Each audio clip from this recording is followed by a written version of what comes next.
Omzum yükle doldu ama bende vazgeçmek yoktu.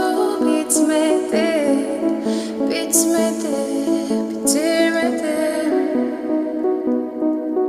Ben özel değilim ya da öyle bir şey, ama sen varken hep böyle hissettim, böyle hissettim. Yanan her şey